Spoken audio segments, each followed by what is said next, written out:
Assalamualaikum warahmatullahi wabarakatuh. Selamat pagi semuanya. Selamat hari Kamis manis. Semoga kita semua dalam keadaan sehat walafiat ya.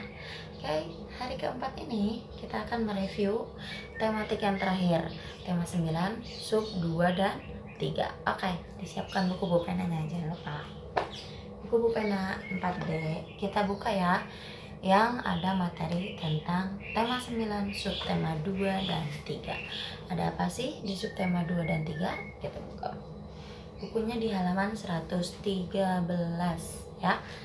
Nah, kalau kemarin kita sudah mengenal pemanfaatan sumber energi air sebagai pembangkit listrik, sekarang kita akan mengenal pemanfaatan dan perubahan bentuk energi. Sebelum ke perubahan bentuk energi, di sini di halaman 114 ada pemanfaatan sumber energi tenaga surya menjadi apakah? Menjadi sumber energi tenaga listrik ya, atau yang biasa kita sebut dengan PLTS, pembangkit listrik tenaga surya.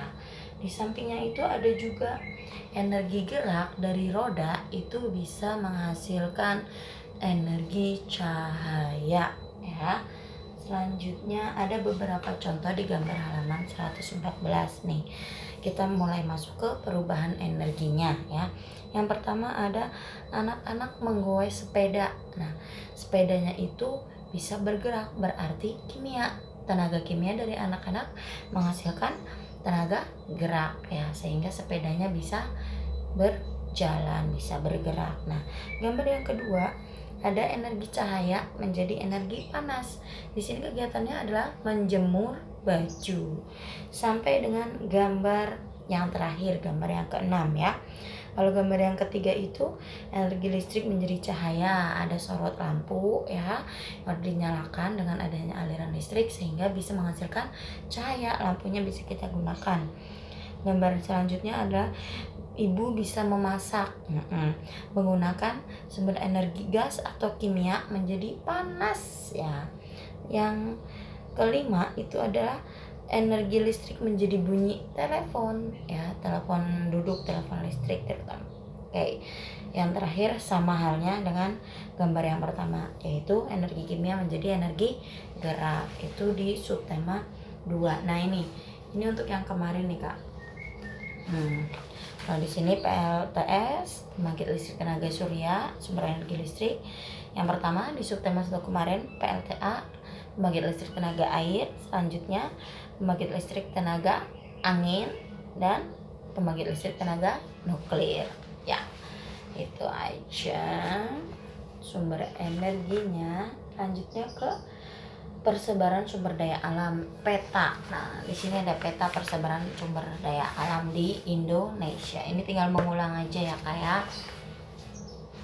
Tinggal dibaca lagi aja. Selanjutnya adalah wawancara, masih sama tentang wawancara bahasa Indonesia ya. Begitu kegiatan sebelum wawancara, saat wawancara, atau setelah wawancara. Lagi sama, masih menjelaskan tentang hak dan kewajiban terhadap lingkungan. Apa yang harus kita lakukan, apa yang kita peroleh, seperti itu ya.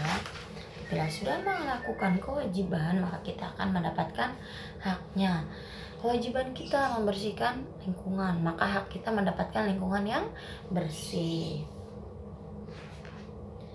Selanjutnya adalah jenis-jenis energi panas, energi listrik, energi bunyi, seperti itu. Perubahan energi listrik sama tadi ya, seperti kipas berarti listrik menjadi gerak. Gitar berarti gerak menjadi bunyi.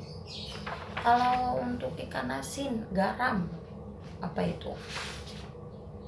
Energi panas matahari digunakan untuk mengeringkan ikan asin itu. Perubahan energinya kalau radio, listrik menjadi bunyi, atau yang masih pakai radionya dari baterai berarti kimia menjadi bunyi. Yang biasa main marawis, gerak menjadi bunyi, seperti itu ya.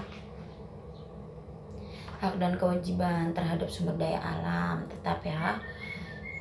Kewajibannya adalah menggunakan dengan bijak. Haknya kita akan bisa menggunakan sumber daya alam itu. Seperti itu. Agar tidak terjadi kelangkaan. Nah, mengenai wawancara, kemarin kan sudah nih. Apabila itu di daerah pantai misalnya, persebaran wilayah di daerah pantai, kira-kira pekerjaan apa aja sih, kegiatan ekonomi apa aja yang mungkin di situ. Nah, itu menentukan topik harus disesuaikan dengan wilayahnya atau dengan sumber daya alam atau lingkungannya. Apabila kita mau menyusun teks wawancara. Pemanfaatan sumber daya alam udah banyak sekali, hewan, tumbuhan tentunya bisa dikonsumsi. Tumbuhan ada juga yang menjadi obatan hewan, ada juga yang menjadi alat transportasi.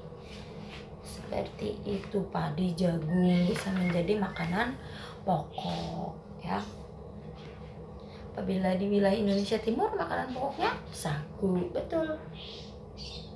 Kerjasama ya, melaksanakan kewajiban untuk menjaga kelestarian sumber daya alam juga ada.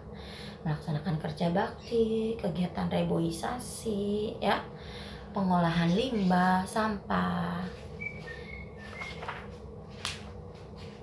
Lalu apa lagi? Sekarang lanjut ke subtema 3. Subtema 3 wawancaranya masih sama tahapannya. Sebelum wawancara apa yang dilakukan, saat wawancara apa, dan setelah wawancara mengucapkan terima kasih.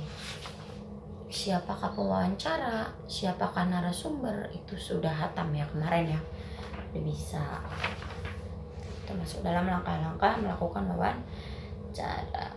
Ada lagi ke sumber energi. Kalau yang kemarin sumber energi alternatif tentang angin, air, dan tenaga surya atau matahari, ternyata ada lagi juga yang bisa kita gunakan ya untuk biogas, terutama nih kompor gas buat bantu memasak ya, yaitu adalah biomasa atau kotoran hewan.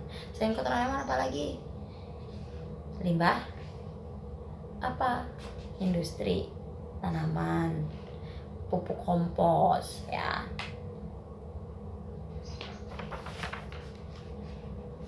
Nah, masih tentang hak dan kewajiban penggunaan sumber daya alam yang ada di sekitaran rumah. Mematikan keran apabila sudah tidak digunakan, mematikan televisi apabila sudah tidak ditonton. Menggunakan sumber daya alam dengan bijak udah tadi ya, tidak boleh berlebihan, biar tetap ada, biar tetap bisa digunakan, tidak terjadi kepunahan. Seperti itu saja di subtema 3-nya ya. Oke, bisa lanjut belajar di latihan soal. Tentu tentang hak dan kewajiban tadi kakak juga harus tahu dampaknya. Apabila kita tidak melakukan kewajiban, apa yang akan terjadi ya. Seperti itu. Oke, terima kasih. Salam semangat. Assalamualaikum warahmatullahi wabarakatuh.